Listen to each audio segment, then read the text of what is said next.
What's going on, garden nerds? Welcome back. Today we are diving into a topic that is very important if you're trying to be successful in your garden, especially if you're in harsh climates. If you can master this one concept, you can be successful. Yes, even here, I'm in the middle of zone 9B, the desert of Arizona. And if you can master this, you can be successful even in the harshest of conditions. So stick around. Let's find out what we're going to talk about.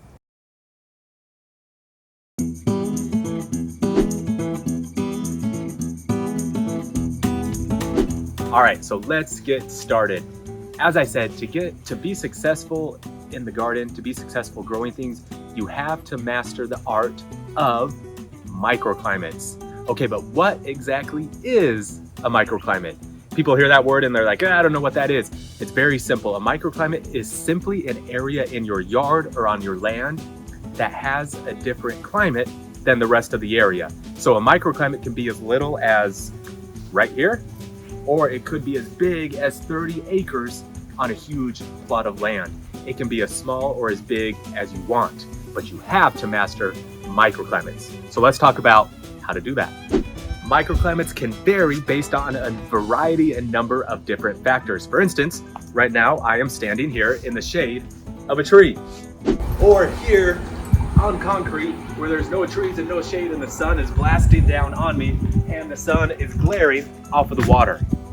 Or on a south-facing wall which receives a lot of sunlight and warmth in the winter, tropicals like this can greatly benefit. Or here in a depression where yes, even the temperature can differ as the cool air settles at night. In my yard, I've created several areas, several different spots, which all have different microclimates depending on what I'm trying to grow. Okay, so let's talk about microclimate example number 1. I already talked a little bit about the mulberry tree. Talk a little bit more about the mulberry tree. It is a great canopy tree. It grows extremely fast. It doesn't take a ton of water. It gives you awesome mulberries. But this is how I'm using it. So you can see the sun is over there. That is in the west. You can see right here I'm standing and it is all shaded. Over this way is north. Over that way is south. You can see over here with my dog, this is where I planted a bunch of mango seedlings. I have some temporary shade right there if we're talking about temporary microclimates. But you can see here, the mulberry tree is growing over and shading that.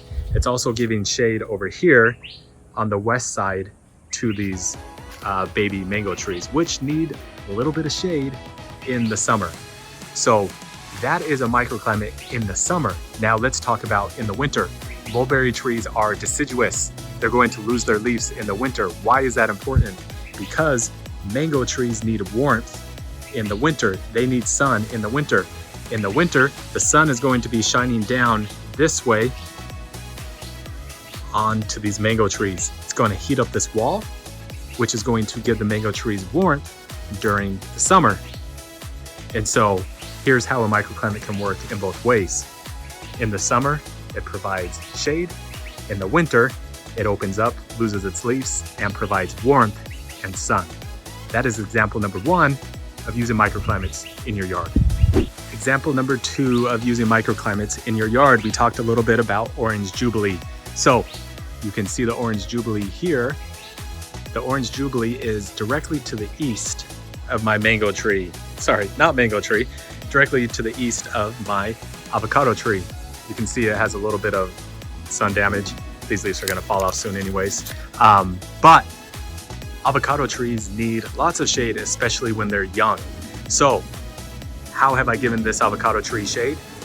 I have planted this orange jubilee, which grows extremely fast, and I don't directly water anymore. It looks beautiful and has awesome flowers, and it shades this avocado tree.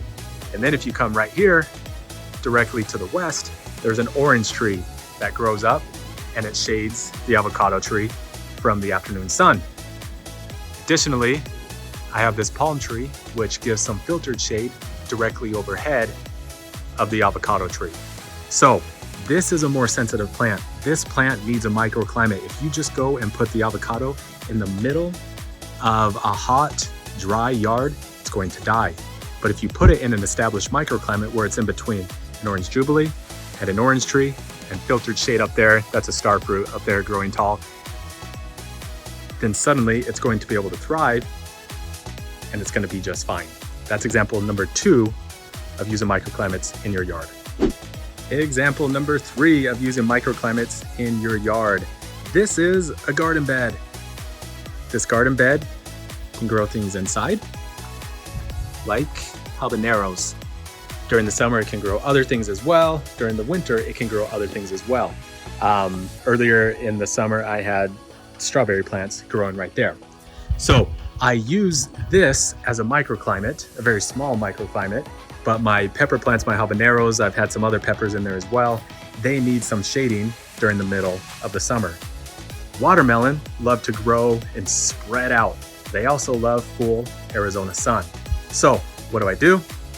I grow the watermelon, which grows up, it grows over, and it provides shade for in here. So it's kind of a 2-for-1.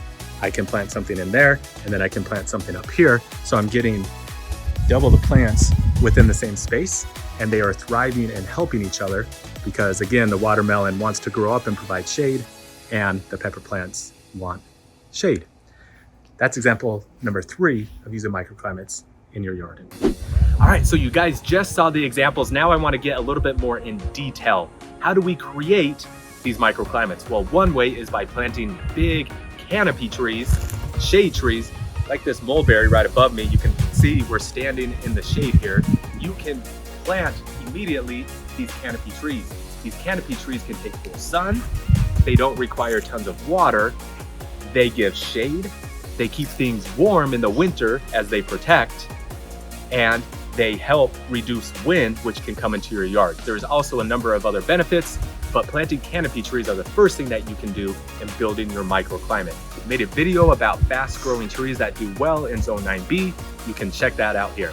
In addition to the mulberry tree, I want to show you a few other things that I've used in my yard to create an instant microclimate with things that grow very well with not a lot of water and that can take full sun.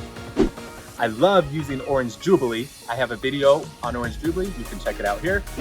Nothing says tropical more than bamboo, and it is a great use case for building a microclimate in Zone 9B. You can't forget about the awesome moringa tree. This is one of the first trees you should plant if you're trying to build a microclimate. And as you can tell, I've planted all of these trees, another Orange Jubilee, another moringa, close together. You can plant these canopy trees close together. They love it. It helps them thrive. It helps build a microclimate much faster. Another strategy besides trees, if you're trying to get started right away, is with raised garden beds. You can see here that I have these structures here which come up. Right now I'm growing watermelon. You can see right here, you can get a little better feel for them, but you can use man-made structures and you can put shade cloth or frost cloth over these in the winter and the summer to help protect. So you can use artificial shade as you're first getting started. And to maximize the benefits of microclimates, you need to know how the sun works. As it comes up in the east and goes to the west, it's going to change how microclimates function in your yard. And also, as the seasons change, the sun is going to shift. So it's important to monitor your yard, see where the sun shifts throughout the day and throughout the year so that you can utilize the sun in building your microclimates. In the Master Gardeners class, they talk about right plant, right space. This is extremely essential when you're trying to decide what to plant, especially in harsh climates. Don't put the wrong plant in the wrong place because it will die. Put the right plant in the right place once you've built the microclimate, and your chances of success skyrocket. So here are 3 actionable items which you can do right now. Yes, you don't have to feel overwhelmed. 3 things you can do right now to start building microclimates in your yard.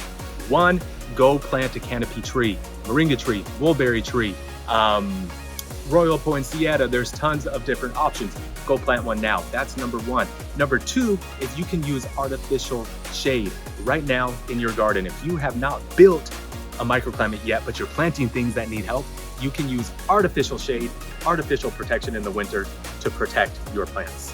And then the last thing, the 3rd thing you can do is observe the sun and how it moves in your yard throughout the day. Understanding this one concept can help skyrocket your chances of success. Mastering microclimates, guys, it is a game changer. Once you understand how microclimates work And once you build them in your yard, you will see much better success. It'll be easier, and you'll be on your way to building your food forest. Thanks for watching, guys. Go out and build your microclimate. Go out and plant a tree. We'll see you in the next video.